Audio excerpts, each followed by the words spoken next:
Hello दोस्तों, मैं आनंद बैसला आप सभी का अपने YouTube चैनल टारगेट विद आनंद बैसला पर आपका स्वागत करता हूं। दोस्तों, YCT पब्लिकेशन की इस बुक के सॉल्यूशन में आज जो हमारा चैप्टर शुरू हो रहा है वो हो रहा है परसेंटेज, यानी कि प्रतिशत। और प्रतिशत ना पूरे अर्थमेटिक की बैकबोन है।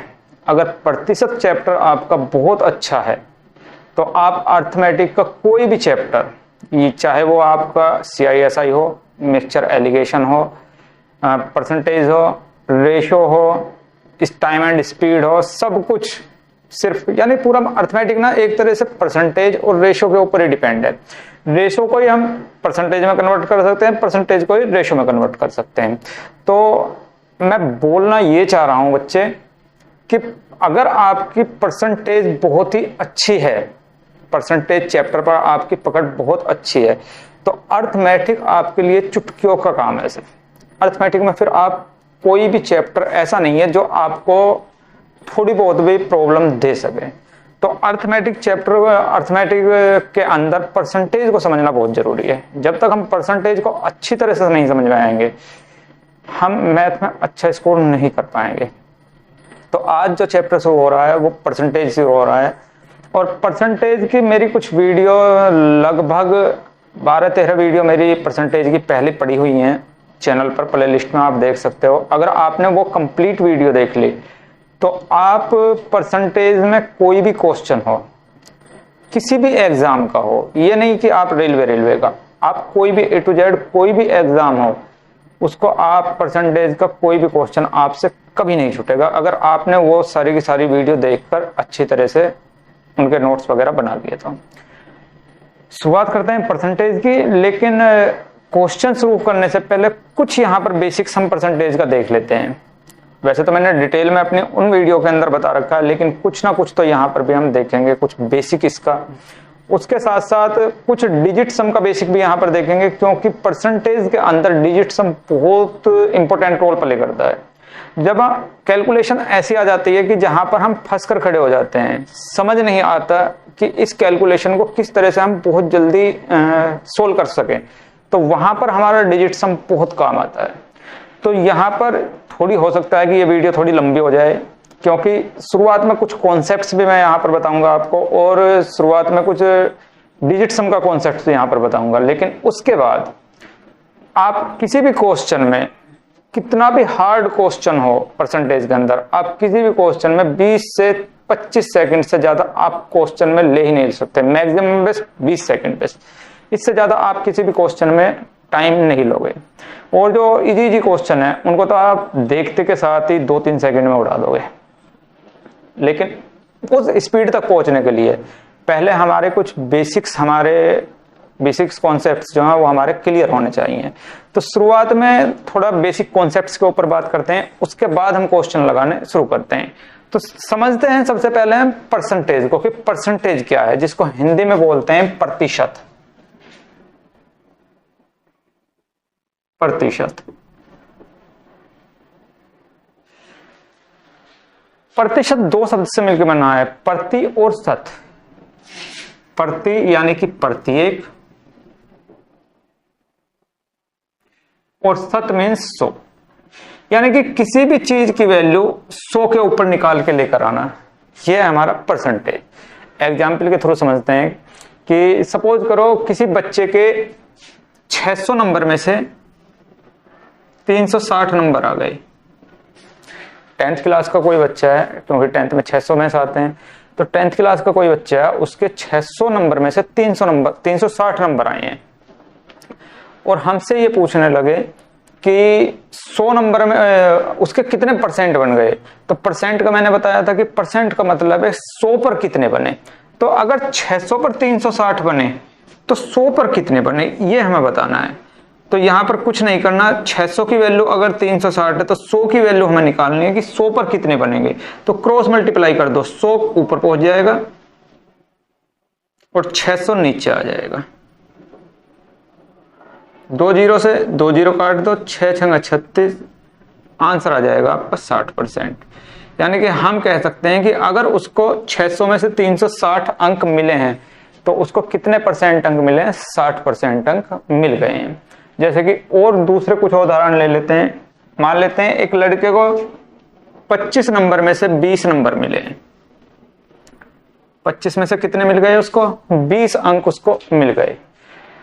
और पूछने लगे कि कितने परसेंट मिले हैं। परसेंट हमेशा 100 पर निकलता है, तो अगर 25 में से 20 मिले हैं तो 100 अगर होते तो कितने मिल जाते? कुछ नहीं करना, क्रॉस मल्टीप्लाई, 100 ऊपर और 25 नीचे, तो 25 चौक का 100 और 20 चौक 80, यानी कि उसको कितने मिल जाते हैं? हमारे 80% उसको मिल जाते हैं।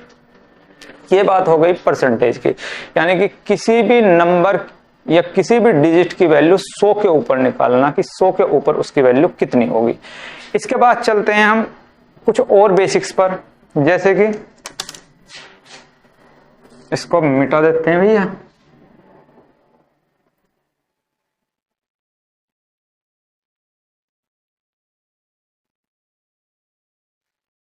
नेक्स्ट हमारा कि परसेंटेज वैल्यू को हम फ्रैक्शन वैल्यू में कैसे चेंज करें। जैसे कि हमको दे रखा है 20%,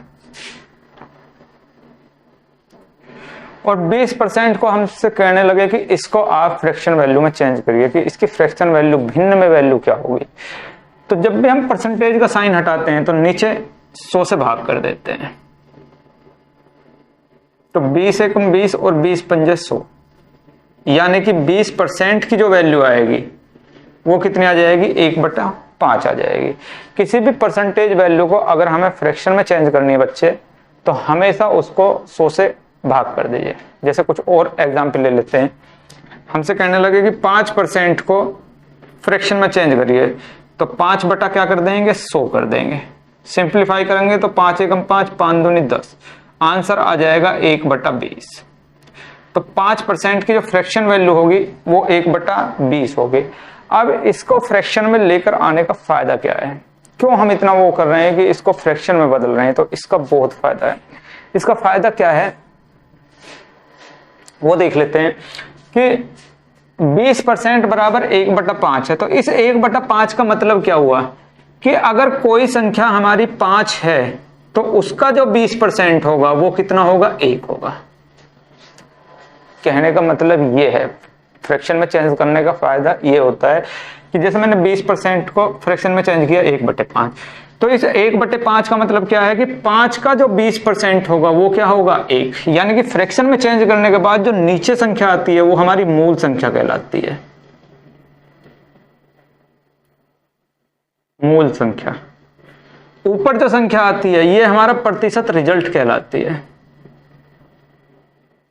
मतलब 5 का 20% कितना होगा? 1। इसी तरह से 20 का 5% कितना हो जाएगा? 1। इसी तरह से कुछ और उदाहरण देख लेते हैं। 12 से ही 1/2%, ये बराबर होता है 1/8 के। अभी लिख पाऊंगा परसेंटेज और फ्रैक्शन वैल्यू, अभी लिख पाऊंगा, अभी सिर्फ यहां समझा रहा हूं आपको। इसका मतलब क्या है? इसका मतलब यह है कि 8 का 12 से ही 1/2% कितना होगा? 1 होगा। नीचे अगर मूल संख्या है तो ऊपर की संख्या हमेशा क्या होती है? परसेंट रिजल्ट होती है। ये बात समझने वाली है और आगे हम क्वेश्चन में इसका बहुत यूज करेंगे। कैसे करेंगे वो मैं आपको अभी बताऊंगा सारा कुछ। अब कुछ फ्रैक्शन वैल्यू, अगर हमारे पास फ्रैक्शन वैल्यू है और उसको परसेंटेज में कन्वर्ट करने लगे, ये तो परसेंटेज वैल्यू को फ्रैक्शन वैल्यू में चेंज किया। अगर फ्रैक्शन वैल्यू को हम परसेंटेज में चेंज करने लगे तो कैसे करेंगे वो देख लेते हैं।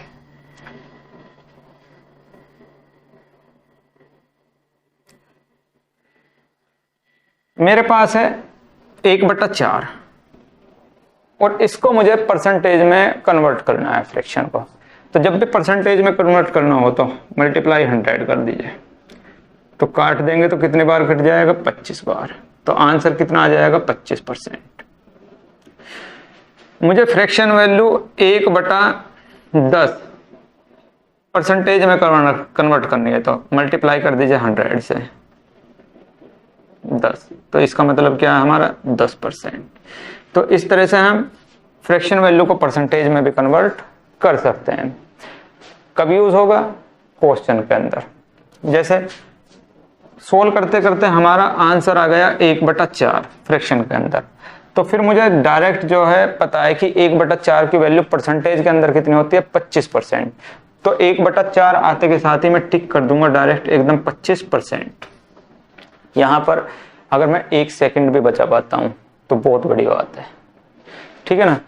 अब कुछ परसेंटेज वैल्यू हमारे याद होनी चाहिए, फ्रैक्शन वैल्यू और परसेंटेज वैल्यू, जिससे कि क्वेश्चन को देखते के साथ ही हम उसका आंसर बता सकें कि उसका आंसर क्या होगा।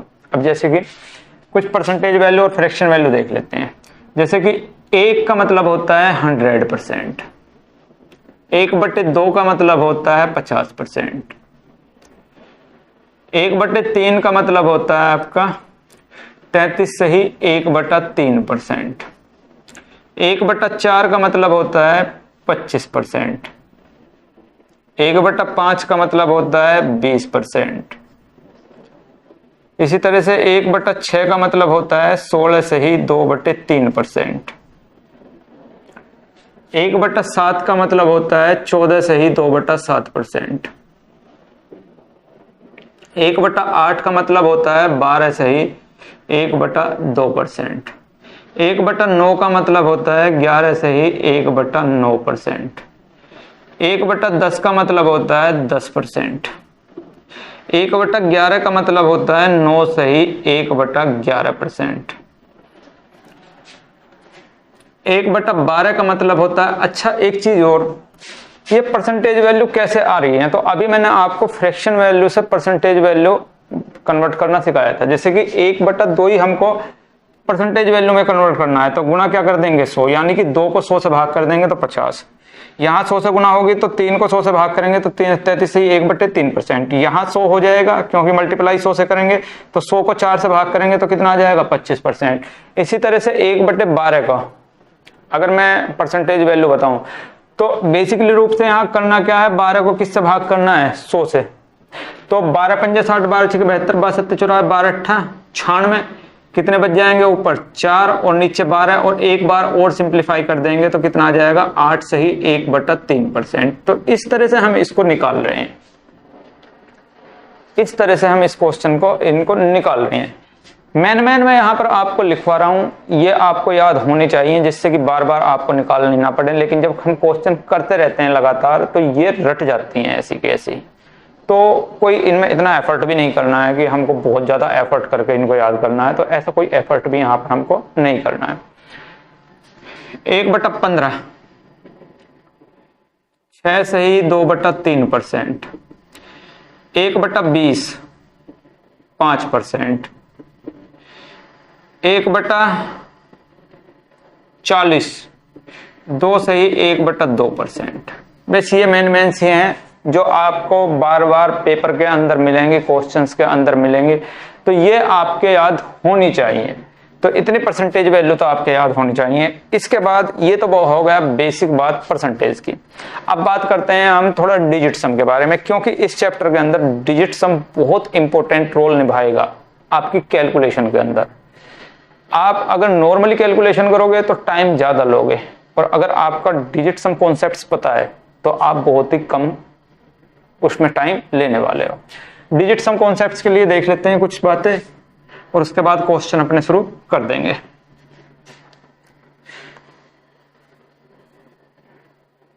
डिजिट सम क्या कहता है कि अगर मैं यहां पर लिख लेता हूं 41 गुणा 37 गुणा 20 और बटे में, या इतना ही कर लो, और मैं इसका डिजिट सम निकालने लगूं, तो इसका डिजिट सम कितना हो जाएगा 4 और 1 5 गुणा 7 और 3 10, 10 का डिजिट सम 1 गुणा 2 और 0 का डिजिट सम 2, तो 5 दूनी 10, और 10 का डिजिट सम क्या आ जाएगा 1। यानी कि इस सारे क्वेश्चन का जो डिजिट सम आया वो कितना आ गया 1।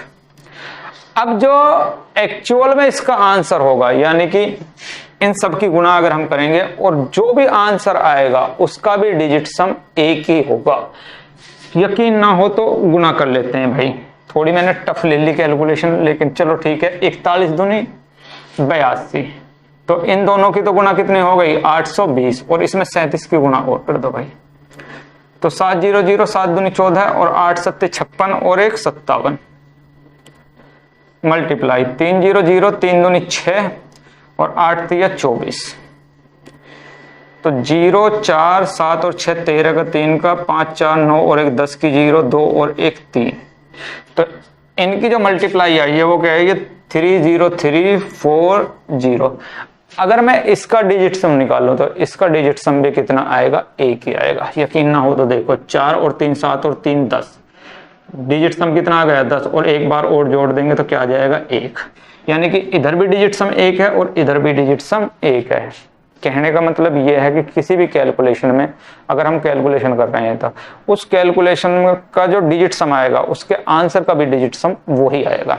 लेकिन ये बात मैं आपको बार बार पहले भी वीडियो में बता चुका हूँ, क्योंकि मैंने डिजिट सम में बहुत क्वेश्चन आपको कराए हैं, और धीरे धीरे अगर आप मेरी वीडियो शुरू से देख रहे हो तो आपको समझ में आ भी रहा होगा कि डिजिट सम कितना इंपॉर्टेंट रोल कैलकुलेशन में प्ले करता है। प्रॉब्लम कहाँ होती है, जब जाकर हम डिवाइड कर जाते हैं। डिवाइड पे कैसे, अब मैं पहले एक परसेंटेज ही ले लेता हूं।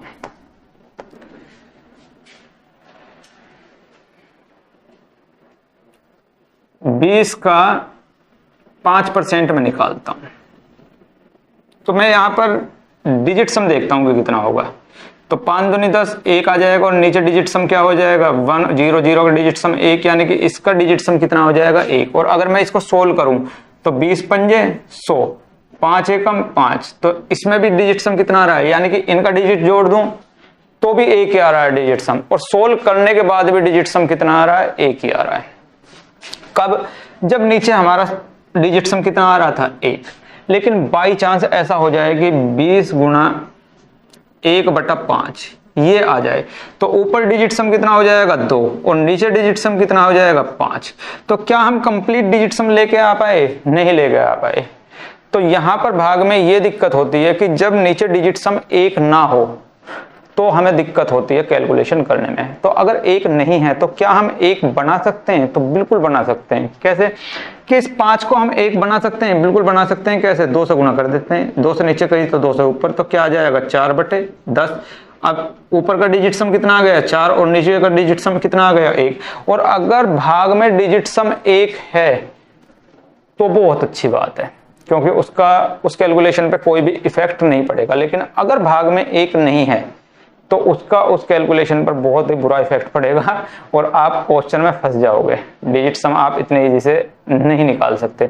तो हमें कोशिश करनी है कि हमारा बटे के अंदर डिजिट सम 1 बन जाए, और अगर नहीं बन रहा है तो कोई ना कोई ऐसी संख्या से वहां पर गुणा करिए कि जिसकी वजह से हमारा डिजिट सम 1 बन पाए। अब एक डिजिट सम कब बनेगा, जब बटे में या तो 10 हो या 100 हो, या तो 10 बन जाए बटे में डिजिट सम, या 100 बन जाए, या 1000 बन जाए डिजिट सम। अब कैसे बनाएंगे, जैसे 1/2 है, तो अगर बटे में हमारा 2 है तो इसमें डिजिट सम 1 बनाने के लिए 5 से गुणा कर देंगे, तो 5 दूनी 10, तो डिजिट सम कितना आ जाएगा 1 आ जाएगा। अगर बटे में हमारा 3 है तो आप कोई भी संख्या से गुणा कर लीजिए, आप कभी भी नीचे 10 100 1000 कभी भी कोई भी संख्या नहीं लेके आ सकते। तो अगर आपका बटे में 3 है तो आप भूल जाइए कि उस क्वेश्चन को आप डिजिट सम से कर सकते हो। इसलिए ऐसे किसी भी क्वेश्चन में डिजिट सम हम नहीं लगाएंगे जहां पर बटे में 3 हो। 3 के लिए कट मार दो भाई। अगर 4 है तो 4 को क्या हम 10 बना सकते हैं किसी भी तरह से डिजिट सम जो 1 आ जाए, तो बना सकते हैं। कैसे, 7 से गुणा कर दो, 7 का 28, 28 का डिजिट सम कितना हो जाएगा 8 और 2 10, और इसका डिजिट सम कितना हो जाएगा 1। यानी कि अगर बटे में हमारा 4 है और डिजिट सम से हमें क्वेश्चन सोल्व करना है और बटे में हमारा डिजिट सम कितना आ रहा है 4, तो 4 को 1 डिजिट सम बनाने के लिए किससे गुणा कर देंगे, 7 से कर देंगे। 3 पे कुछ नहीं कर सकते, 4 पे कुछ नहीं कर सकते। अगर 5 आ रहा है नीचे डिजिट सम तो 2 से गुणा कर देंगे तो 10 आ जाएगा, और 10 का डिजिट सम कितना हो जाएगा 1 हो जाएगा। अगर 5 के बाद 6 आ रहा है डिजिट सम तो आप किसी भी संख्या से गुणा कर लीजिए, आप कभी भी नीचे ऐसी संख्या नहीं लेके आ सकते जिसका डिजिट सम 1 हो जाए। 6 के साथ किसी भी संख्या की गुणा कर लीजिए, नहीं आ सकता। तो 3 पर भूल जाइए, 6 पर भूल जाइए। अगर बटे में 3 या 6 है तो आप डिजिट सम से उस क्वेश्चन को सोल्व नहीं करोगे। 7 है तो 4 से गुणा कर दीजिए, 7 का 28, डिजिट सम कितना आ जाएगा 10, और इनका डिजिट सम कितना हो जाएगा 1। अगर डिजिट सम बटे में 7 बैठ रहा है तो वहां पर 4 से मल्टीप्लाई करके हम डिजिट सम 1 लेकर आ जाएंगे नीचे। 8 है तो 8 8 64, 8 से मल्टीप्लाई कर देंगे, 6 और 4 10, इसका डिजिट सम कितना हो जाएगा, 1 हो जाएगा। अगर 9 है तो भी आप कोई भी संख्या से गुना कर दीजिए, आप कभी भी जो नीचे डिजिट सम 1 लेकर नहीं आ सकते। तो यानी कि 3 के मल्टीपल में 3, 6 और 9 में हम डिजिट सम यूज नहीं करेंगे। अगर कोई क्वेश्चन ऐसा आ गया कि जिसमें बटे में डिजिट सम या तो 3 आ रहा है या 6 आ रहा है या 9 आ रहा है, तो वहां हम डिजिट सम का यूज नहीं करेंगे। लेकिन अगर कहीं 2 आ रहा है तो भी कर लेंगे 5 से मल्टीप्लाई करके, अगर कहीं 4 आ रहा है तो भी कर लेंगे 7 से मल्टीप्लाई करके, अगर कहीं 5 आ रहा है तो भी कर लेंगे 2 से मल्टीप्लाई करके, अगर कहीं 7 आ रहा है तो भी कर लेंगे 4 से मल्टीप्लाई करके, और अगर कहीं 8 आ रहा है तो भी कर लेंगे 8 से मल्टीप्लाई करके। हम डिजिट सम का यूज कर लेंगे और कैलकुलेशन को अपनी इजी बना लेंगे। ठीक है बच्चे, ये एक बेसिक बातें थी डिजिट सम और परसेंटेज के लिए। अब आते हैं अपने क्वेश्चन पे, और इन चीज का कैसे हम यहां पर यूज करेंगे वो भी मैं आपको दिखाने वाला हूं।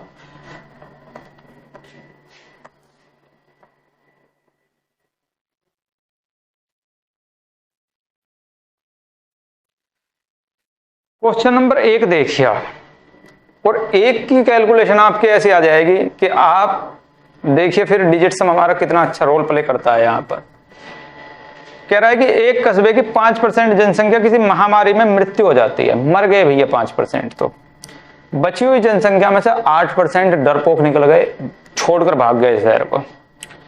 यदि कस्बे की कुल जनसंख्या अब 88,274 है, तो शुरुआत में कस्बे की कुल जनसंख्या कितनी थी। क्वेश्चन पहले समझेंगे।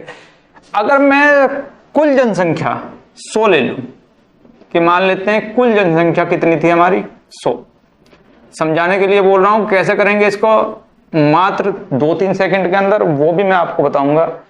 पहले क्वेश्चन को समझिए अच्छी तरह से कि अगर मैं कुल संख्या कस्बे की 100 ले लूं, तो इसमें से 5% की तो मृत्यु हो गई भैया, यही तो बोल रहा है कि 5% तो मृत्यु हो गई। अब बच कितने गए आपके 95, और इस 95 में से बचे हुए में से 8% कस्बा छोड़कर भाग गए, बच कितने गए 95, और 95 का जो है 8% आपके 95 का 8% जो है 8% का मतलब 8/100 ये चले गए, ये तो चल बसे और ये चले गए डर की वजह से।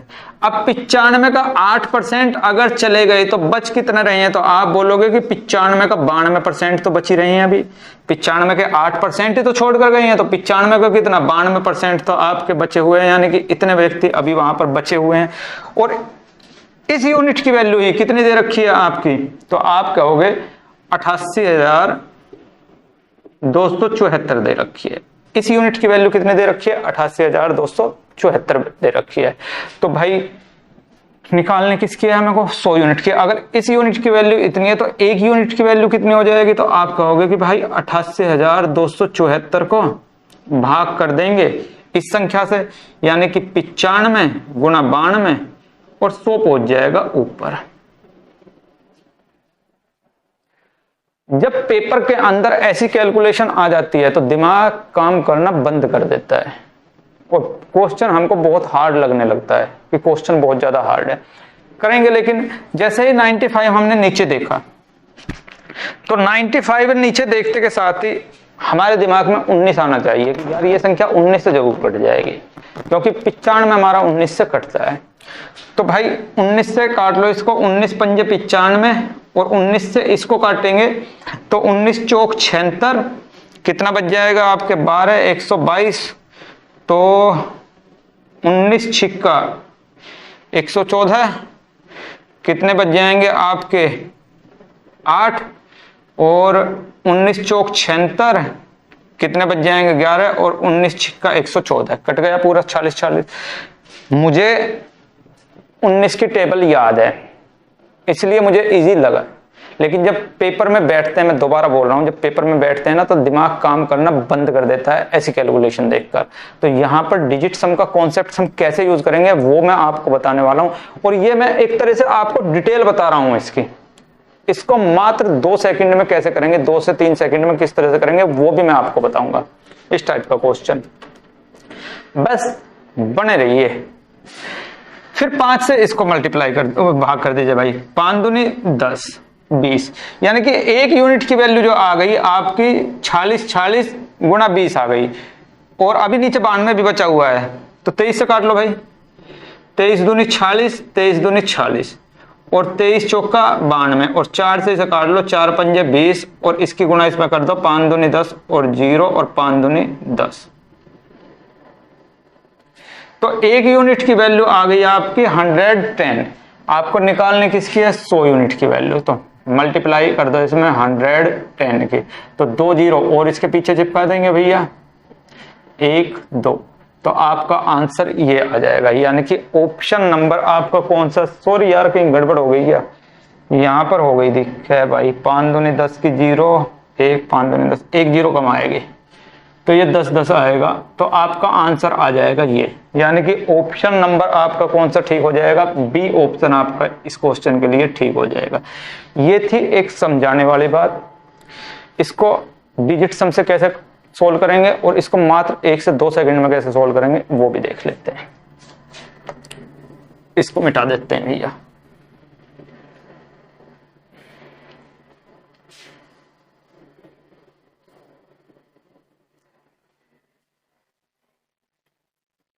मान लेते हैं कस्बे की जो शुरुआत की जनसंख्या है वो x है, x है।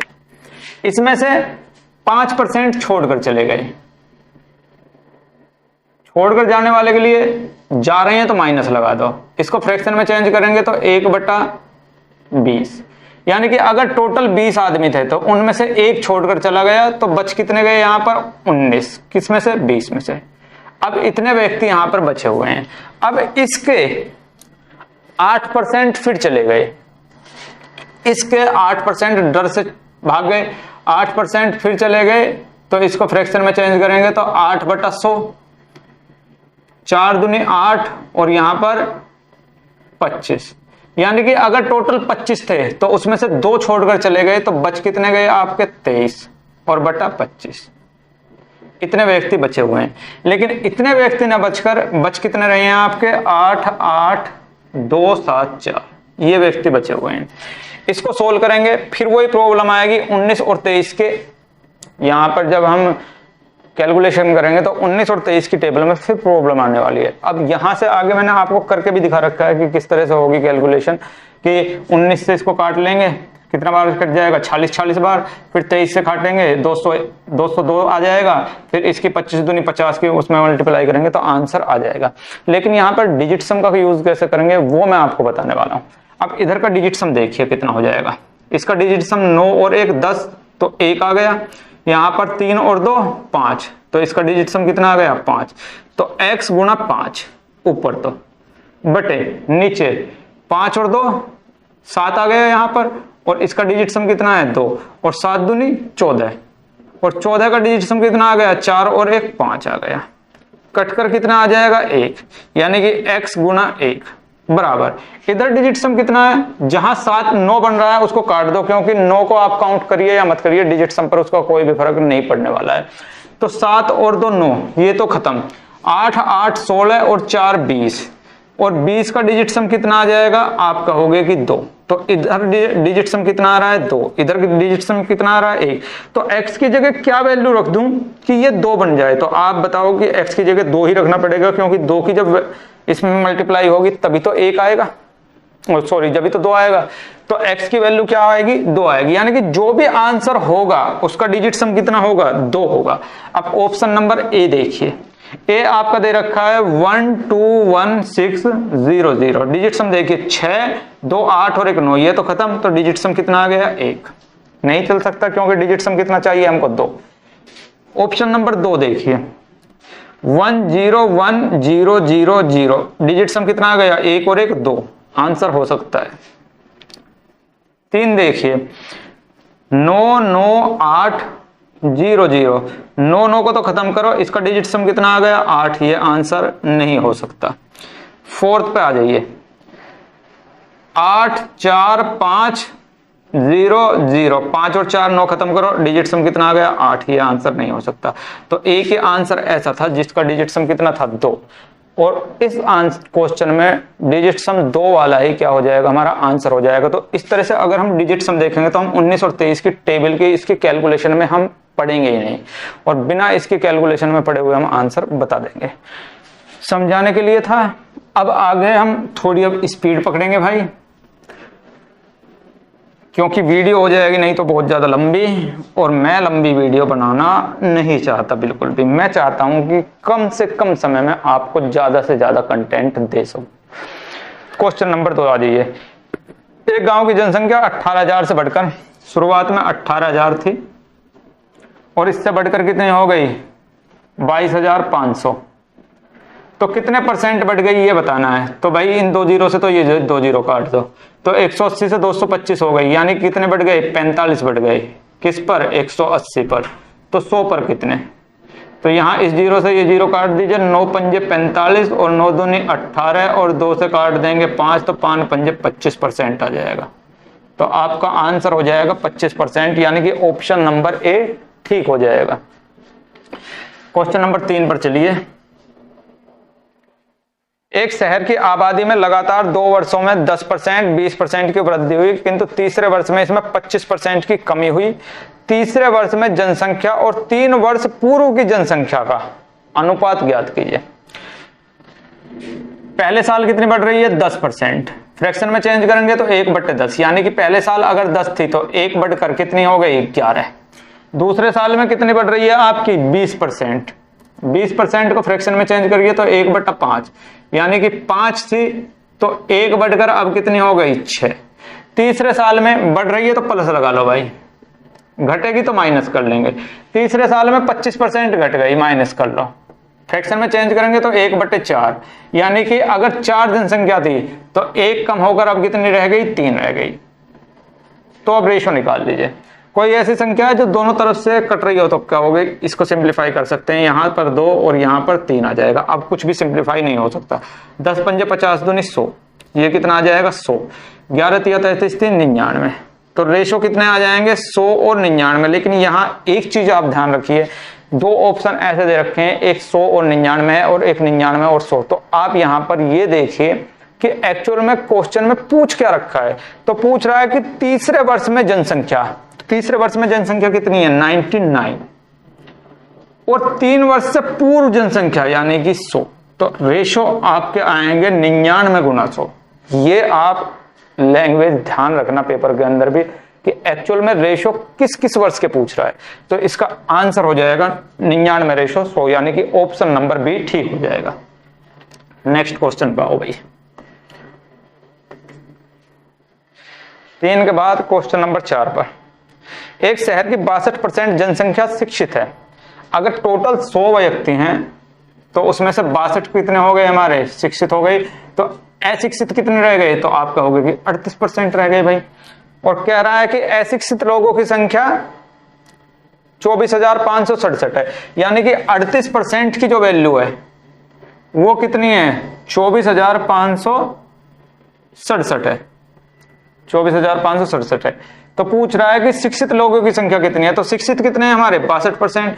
तो अगर 38% इसके बराबर है तो 62% किसके बराबर होगा, तो मल्टीप्लाई कर देंगे क्रॉस इस तरह से 62 और नीचे क्या आ जाएगा 38%। तो परसेंट से तो परसेंट कट ही गया। अब क्या कट रहा है 38 है तो 19 से कट रहा है, 19 दूनी 38, तो ये संख्या 100% 19 से कटेगी। 19 से कम 19, कितने बच गए 5 और 19 दूनी 38, तो यहां पर कितने बच गए आपके 17 और 19 निम्मा 171, 5 और 19 थी 57, यहां पर 2 से इसको भाग कर लीजिए 31 आ गया।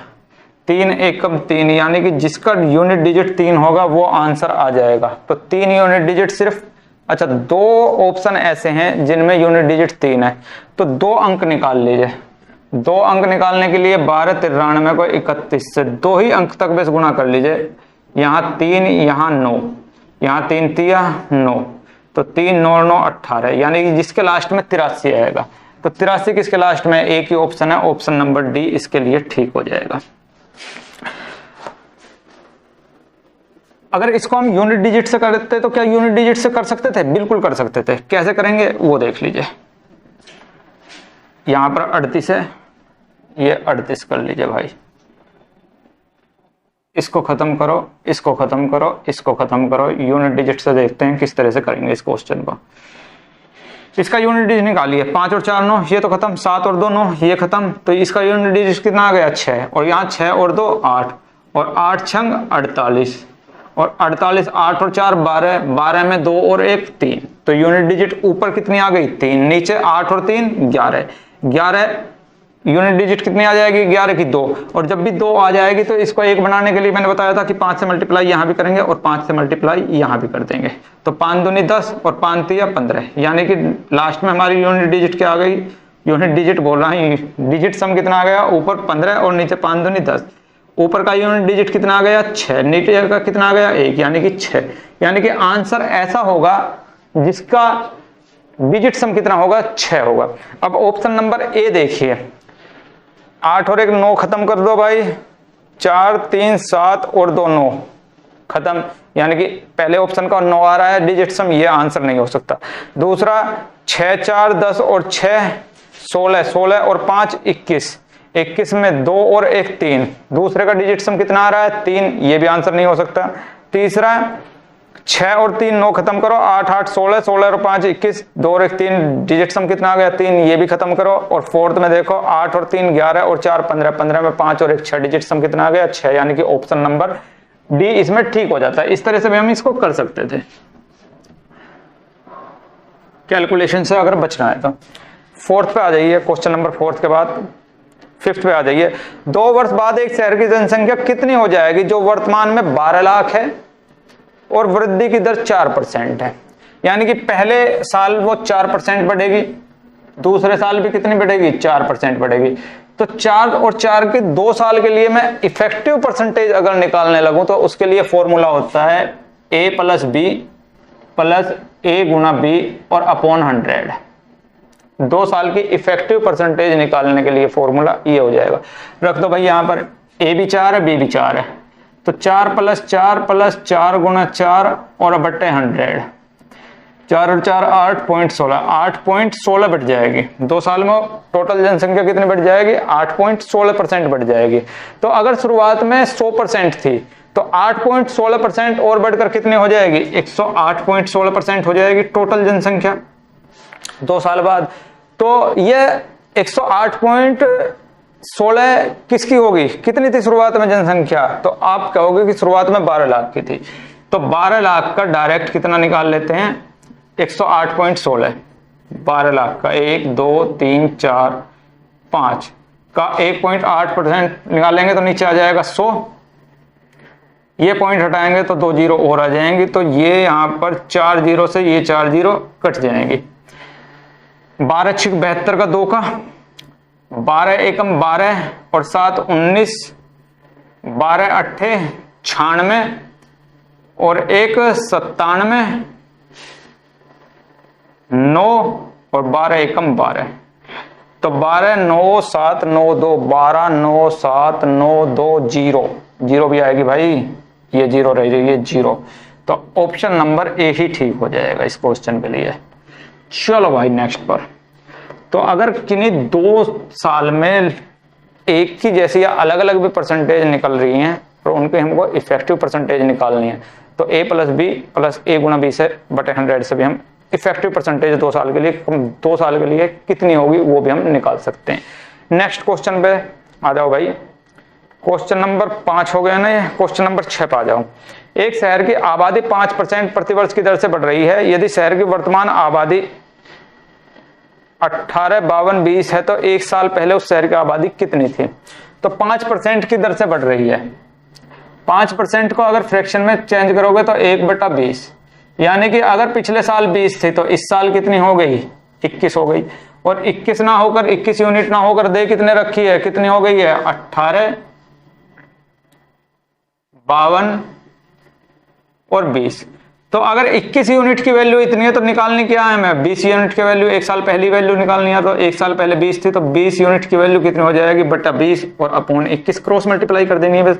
21 है तो 7 से काट लो भाई, 7 या 21 और 7 दूनी 14, 4 7 6 42, 3 7 चौका 28, 4 7 6 42, 0, 3 से काट लो इसको, 3 8 24, 2 3 8 24 और 3 दूनी 6 और इसकी गुणा इसमें कर दो, लास्ट में 2 0 तो आ ही जानी है और 2 दूनी 4 और 8 दूनी 16 का 6 का और 8 दूनी 16 और 1 17, 17 6400, 17 6400 यानी कि ऑप्शन नंबर सी ठीक हो जाएगा। क्वेश्चन नंबर 7 पे आ जाओ भाई।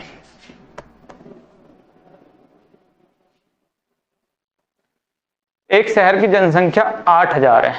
यदि पुरुषों की संख्या 8% और महिलाओं की संख्या 12% की वृद्धि होती है तो जनसंख्या 8680 हो जाएगी। शहर में महिलाओं की जनसंख्या ज्ञात करो। तो इस क्वेश्चन को करने से पहले एक क्वेश्चन आपको स्क्रीन पर दिखाई दे रहा होगा। इस क्वेश्चन को करते हैं कि एक कमरे में कुल 45 जानवर हैं जिनमें कुछ बिल्ली हैं और कुछ कुत्ते हैं। बिल्ली 7 बिस्किट खाती है जबकि कुत्ते 9 बिस्किट खाते हैं। अगर टोटल 345 बिस्किट खाए जाते हैं तो बिल्लियों की संख्या कितनी है? इस क्वेश्चन को समझते हैं, इसके बाद इस क्वेश्चन को करेंगे तो आपको इजीली ये क्वेश्चन इजी लगने लगेगा। फिर इस टाइप का क्वेश्चन, तो टोटल जानवर कितने हैं तो आप कहोगे कि 45 है भाई, इतनी सी तो बात है। इसमें से कैट कितनी है, कैट कितने बिस्कुट खाते हैं तो आप कहोगे कि 7 बिस्किट कैट खाते हैं। मैं पूछने लगूं डॉग कितने खाते हैं तो आप कहोगे कि 9 बिस्किट डॉग खाते हैं। यानी कि ये 7 तो खाते ही खाते हैं, बिल्ली जितना तो खाते ही खाते हैं, इससे 2 फालतू भी खा लेते हैं। इस तरह से 9 बिस्कुट खाता है एक डॉग, तो इसका मतलब जितने बिल्ली खाती है उससे 2 फालतू ये खा रहा है। बिल्ली अगर 7 खा रही है तो ये 7 तो खा रहा है, इससे 7 ये 2 फालतू भी इससे खा रहा है। तो अगर मैं थोड़ी देर के लिए मान लूं कि ये 45 के 45 जानवर साथ ही बिस्कुट खाते तो कुल बिस्कुट कितने खा सकते थे ये? तो आप कहोगे कि एक जानवर अगर 7 खा रहा है तो 45 जानवर 7 बिस्कुट के हिसाब से कितने खा लेंगे? तो आप कहोगे 7 पंजे 35 का 5 का भाई, और 7 चौका 28 और 3 31, यानी कि 315 बिस्किट ये खा लेंगे। 45 के 45 जानवर 315 बिस्किट ये खा लेते अगर ये सारे के सारे 7 बिस्कुट ही खाते। लेकिन टोटल बिस्कुट जो खाए गए हैं वो कितने खाए गए हैं? 345। अगर 7 ही खाते तो कितने खाते? 315। तो कितने ज्यादा बिस्कुट खा लिए? तो आप कहोगे 5 में से 5 गए 0, 4 में से 1 जाएगा तो 2। तो आप कहोगे कि 20 बिस्किट ज्यादा खा रहा है। अब ये 20 बिस्किट ज्यादा खा क्यों रहा है? मेन बात ये ज्यादा इसलिए खा रहे हैं कि जो डॉग है वो 2 बिस्किट फालतू खा रहा है। तो अगर एक कुत्ता 2 बिस्किट फालतू खा रहा है तो 20 बिस्किट कितने कुत्ते खाएंगे? अगर एक कुत्ता 2 बिस्किट खा रहा है फालतू तो 20 बिस्कुटों का जो ये फालतू आ रहे हैं इनको कितने कुत्ते खाएंगे? तो अगर एक के हिस्से में 2 आ रहे हैं तो 20 कितने खा जाएंगे? 10। तो 10 कुत्ते होंगे तो वो 20 बिस्कुट को खा जाएंगे 2-2 के हिसाब से फालतू। यानी कि कुत्तों की संख्या कितनी आ जाएगी? 10। टोटल 45 हैं तो बिल्लियों की संख्या कितनी आ जाएगी? 35। फिर से समझिए इस क्वेश्चन को, क्योंकि इसके बाद जो क्वेश्चन बुक का है वो आपको इजी लगेगा। कि टोटल 45 जानवर थे, उसमें से कुछ बिल्लियां थी कुछ कुत्ते थे। बिल्ली 7 बिस्किट खाती है, कुत्ते 9 खाते हैं, यानी कुत्ते 7 तो खाते ही खाते हैं, इससे 2 एक्स्ट्रा भी खा रहे हैं। अब थोड़ी देर के लिए मैं सोचता हूं कि अगर ये 45 के 45 जानवर 7 ही बिस्कुट खाते तो कितने बिस्कुट खा लेते? आप कहते हैं कि 45 जानवर है, एक जानवर 7 खाता तो 315 बिस्किट ये खा लेते। लेकिन खाए कितने गए हैं? टोटल 345 खाए गए हैं। तो कितने बिस्किट फालतू खाए जा रहे हैं? तो आप कहोगे कि 20 बिस्किट फालतू खाए जा रहे हैं। ये 20 बिस्किट फालतू कौन खा रहा है? कुत्ते खा रहे हैं। एक कुत्ता कितने बिस्कुट खा रहा है फालतू? 2 खा रहा है। तो 20 बिस्कुटों को कितने कुत्ते फालतू खा जाएंगे? तो आप कहोगे कि 10 कुत्ते 20 बिस्कुट खा जाएंगे जो फालतू के हैं। तो कुत्तों की संख्या कितनी हो जाएगी? 10। टोटल 45 है तो बिल्लियों की संख्या कितनी हो जाएगी? 35। अगर ये कॉन्सेप्ट्स आपके दिमाग में आ गया तो इसके बाद ये क्वेश्चन नंबर 7 आपके लिए कुछ भी नहीं है। कैसे करेंगे वो देख लेते हैं। कह रहा है कि एक शहर की जनसंख्या 8000 है। ठीक है भैया, मान लेते हैं इसकी बात को कि 8000 जनसंख्या है। अब यहां पर कह रहा है कि पुरुषों की संख्या में 8% और महिलाओं की संख्या में 12% की वृद्धि हुई। अगर मैन हमारे 8% के रेट से बढ़ रहे हैं, तो वोमेन कितने से बढ़ रही हैं, तो आप कहोगे कि ये 12%, यानी कि जितने व्यक्ति आदमी बढ़ रहे हैं उतने तो ये बड़ी बढ़ रही हैं, उससे कितने फालतू बढ़ रही हैं, 4% और फालतू बढ़ रही हैं। अब मैं थोड़ी देर के लिए सोचने से लगूं कि ये 8000 व्यक्ति अगर सिर्फ 8% की ही परसेंट से ही इनकी जनसंख्या पॉपुलेशन इंक्रीज होती तो कितने हो जाते, तो 8000 का 8%, 2 जीरो से 2 जीरो, 8 64, यानी कि कितने व्यक्ति बढ़ जाते, 640 व्यक्ति और बढ़ जाते अगर सिर्फ ये 8% से ही बढ़ते। लेकिन ये बढ़ कितने गए, 8000 से कितने हो गए हैं, तो आप कहोगे 8000 से हो गए हैं 8680, यानी कि कितने बढ़ गए, 680 बढ़ गए। 8% से बढ़ते तो कितने बढ़ते, 640। तो कितने एक्स्ट्रा बढ़ रहे हैं, 40 एक्स्ट्रा बढ़ रहे हैं। किसकी वजह से बढ़ रहे हैं, इस 4% की वजह से। यानी कि वोमेन का जो 4% है, 4% वो किसके बराबर है, 40 के बराबर है। वोमेन का 4% किसके बराबर है, 40 के बराबर है। तो वुमेन का 100% निकालना है, क्योंकि 100% वुमेन कितनी होंगी वही निकालना है। 100% के लिए यहां पर 100 से मल्टीप्लाई और नीचे आ जाएगा 4 से 10, तो आंसर आ जाएगा 1000।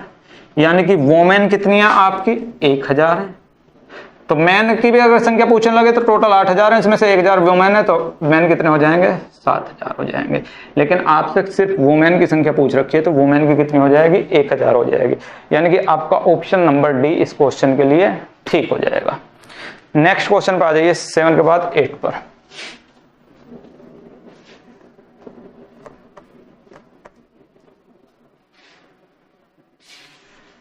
क्वेश्चन नंबर 8 क्या कह रहा है कि 2018 में एक कॉलोनी की जनसंख्या 5400 हो गई, जो 5% प्रति वर्ष की दर से बढ़ रही है। 2 साल पूर्व कॉलोनी की आबादी ज्ञात करें। 2 साल पहले कितनी थी, तो पहले साल 5% से बढ़ रही है, फ्रैक्शन में चेंज करेंगे तो 1/20, यानी कि पहले साल 20 थी तो फिर कितनी हो गई, 21। दूसरे साल भी 5% से बढ़ रही है, तो 20 से कितनी हो जाएगी, 21। मल्टीप्लाई कर देंगे तो 400 से कितनी हो जाएगी आपकी, 441। लेकिन आज करंट में 441 यूनिट की वैल्यू ही कितनी दे रखी है आपको, तो आपको दे रखी है करंट में 5400 सॉरी। तो 441 यूनिट की वैल्यू अगर 54,000 है, तो निकालने किसकी है हमें, 400 यूनिट की वैल्यू। तो 400 की कितनी हो जाएगी, क्रॉस मल्टीप्लाई कर दो भाई, 400 ऊपर और 441 नीचे। काटो भाई, 4 4 8 1 9 9 से कट जाएगा, 9 5 45 9 6 54 3 0, और यहाँ पर 9 चौक 36 और 9 9 81। और इसके बाद आपका किससे कटेगा भैया, इसके बाद तो नहीं कटने वाला है, तो 6 चौक 24, बाद में कितने जीरो आ जाएंगी, 1 2 3 4 और 5। इसको भाग कर लो मेरे दोस्त 49 से, तो कितनी बार चल जाएगा आपका यहां पर, 4 छिक्के 24। अगर मैं इसको 50 ही ले लूं तो 4 बार ही चलेगा। 9 चौक 36 का 6 का, और 4 चौक 16 16 और 3 19। कितने बच जाएंगे, 10 में से 6 जाएंगे तो 3, और यहाँ 13 में से 9 जाएंगे तो 4, 43।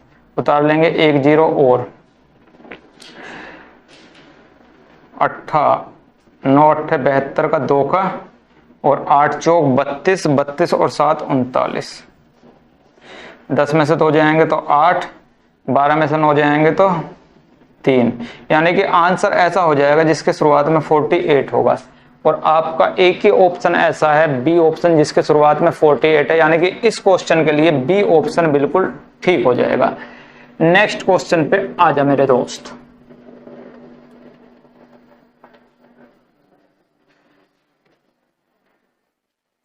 नौ पर एक शहर में प्रत्येक वर्ष के आरंभ में लोगों की संख्या में 3% की वृद्धि होगी। यदि इस शहर की वर्तमान जनसंख्या 30 लाख है, तो 3 वर्ष के बाद जनसंख्या कितनी हो जाएगी। पहले साल में 3% की वृद्धि हो रही है, फ्रैक्शन में चेंज करेंगे तो 3/100, यानी कि पहले साल अगर 100 होगी तो लास्ट में कितनी हो जाएगी 3 बढ़कर 103।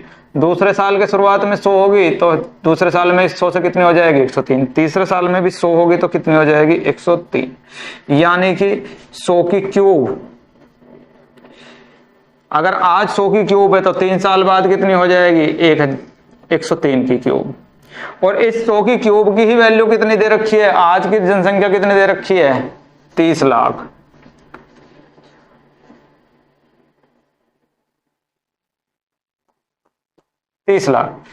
क्यूब के लिए कितने जीरो आ जाएंगे भाई बाद में, 1 2 3 6 इतने जीरो आ जाएंगे। तो इतने यूनिट की वैल्यू इतनी है, तो यहां पर इन 6 जीरो से ये 6 जीरो कट गई तो 1 यूनिट की वैल्यू कितनी आ जाएगी 3।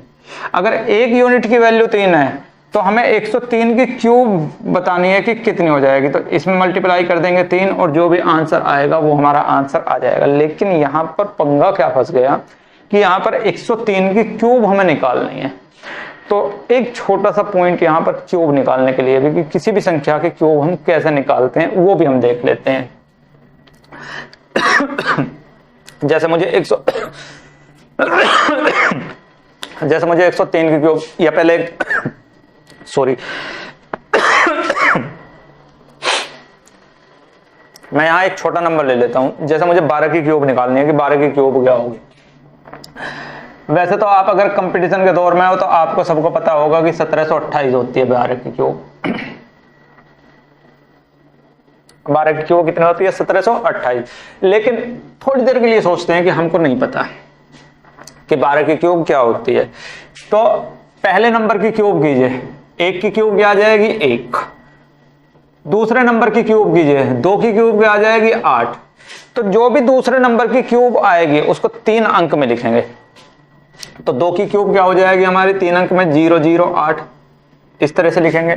फिर क्या करना है कि 1 पहला अंक गुना दूसरा अंक 2 गुना ऊपर जो पावर है 3 और गुना पूरा जो अंक है 12।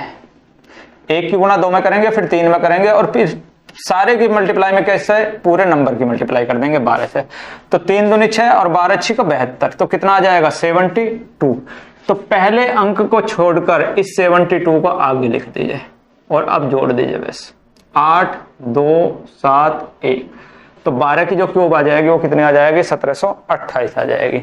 इस तरह से हम किसी भी नंबर की क्यूब निकाल सकते हैं। अब जैसे हमको 103 की क्यूब निकालनी है कि 103 की क्यूब क्या होगी, तो इसको देख लीजिए कैसे निकालेंगे। 103 की हमें क्यूब निकालनी है, तो इसको इस तरह से ब्रेक कीजिए, 10 अलग और 3 अलग। तो 10 की क्यूब कितनी हो जाएगी, तो आप कहोगे कि 1000 हो जाएगी। 3 की क्यूब कितनी होगी 27, लेकिन 27 को कितने अंक में लिखेंगे 3 अंक में, तो यानी कि 027 लिखेंगे। दूसरा स्टेप क्या होगा 10 गुणा 3 गुणा 3 और गुणा पूरी संख्या 103। तो यहां पर 10 तिया 30 तिया 90 और गुणा 103। तो 9 तिया 27 का 7, 2 और 9 एकम 9, 9270 आ जाएगा। एक अंक छोड़ दीजिए और यहां पर 0 7 2 9 लिख दीजिए।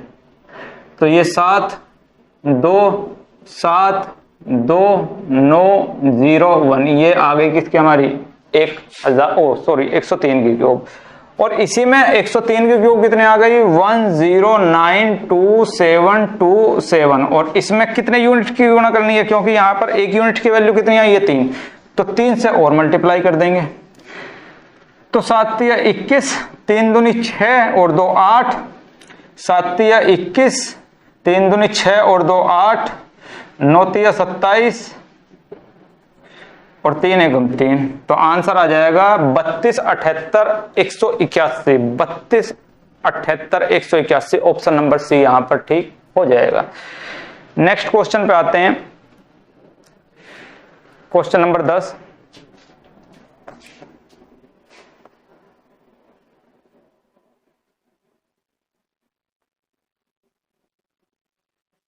क्वेश्चन नंबर 10 क्या कह रहा है, एक गांव में 200 व्यक्तियों में से 111 साक्षर हैं। गांव के अशिक्षित लोगों का प्रतिशत कितना है।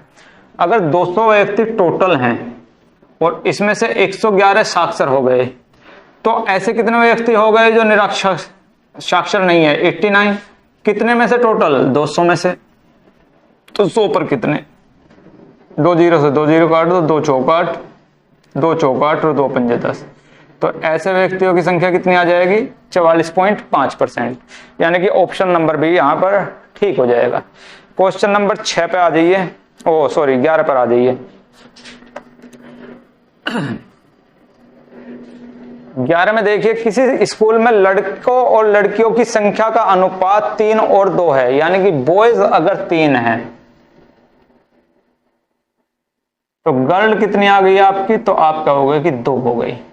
टोटल की बात करने लगे तो टोटल कितने आ जाएंगे? तो आप कहोगे कि 5 है। अब कह रहा है कि यदि 20% लड़कों और 25% लड़कियों को छात्रवृत्ति प्राप्त होती है तो कितने प्रतिशत छात्रों को छात्रवृत्ति प्राप्त नहीं होती? अगर 20% लड़कों को छात्रवृत्ति मिल रही है तो कितने लड़कों को नहीं मिलेगी? 80%। यानी कि 3 का 80% को छात्रवृत्ति नहीं मिलेगी। तो यहां पर 3 का 80% निकालना थोड़ा हमें टफ काम लगेगा, तो 100 से सारे में गुणा कर लेते हैं। तो ये 300, ये 200 और ये कितने हो जाएंगे? 500। रेशो तो जब भी इतने ही रहेंगे इनके। तो 300 का 8%, तो 8 या 24, 240 लड़कों को छात्रवृत्ति नहीं मिली। कितनी गर्ल को नहीं मिलेगी? 25% को मिल गई, 75% को नहीं मिलेगी। तो 75% को यहां पर इन्हें नहीं मिले, तो 75 दूनी 150, 150 लड़कियों को नहीं मिली। टोटल कितने बच्चों को नहीं मिली? तो जोड़ दीजिए 0, 5 और 4 9, 2 और 1 3, 390 को नहीं मिली। टोटल कितने में से? 500 में से। तो 100 पर कितनों को नहीं मिली? 2 जीरो से 2 जीरो और 5 सत्ते 35 और 5 अट्ठे 40, यानी कि 78% छात्रों को छात्रवृत्ति नहीं मिली। यानी कि ऑप्शन नंबर डी यहां पर ठीक हो जाएगा। एक तरीका तो ये था इसका करने का। दूसरा तरीका क्या होगा वो भी देख लेते हैं। दूसरा तरीका, अगर बॉयज 3 है तो 3 में से 20% को तो मिल गई, प्लस 2 लड़की हैं तो इसमें से 25% लड़कियों को भी मिल गई, यानी कि टोटल 3 जमा 2, टोटल मिलाकर इतने को मिल जाएगी। तो 20 दूनी 40, 20 30 60 प्लस 25 दूनी 50 और नीचे 3 और 2 5 कुल संख्या। तो 110/5। तो 5 दूनी 10, 5 दूनी 10, यानी कि 22% को मिल गई। अगर टोटल 100% थे तो 100% में से 22% को मिल गई, तो कितने को नहीं मिली? 78% को नहीं मिली। तो ये दूसरा तरीका हो जाएगा इसका करने का। क्वेश्चन को जिस तरीके से आपको इजी लगे उस तरह से आप कर सकते हो, जिस तरह से आपकी समझ में आ रही हो। नेक्स्ट क्वेश्चन पे चलते हैं भाई। या आज सिर्फ इतना ही रहने देते हैं 11 क्वेश्चन। अगली वीडियो में थोड़े एक्स्ट्रा क्वेश्चन ले लेंगे, क्योंकि आज आपने इसके कॉन्सेप्ट समझ लिए, डिजिट सम का भी और इसका भी। आगे आने वाली वीडियो में बहुत जल्दी हम बहुत फास्ट तरीके से परसेंटेज कंप्लीट कर लेंगे। तो मिलते हैं नेक्स्ट वीडियो में, तब तक के लिए टेक केयर, बाय बाय।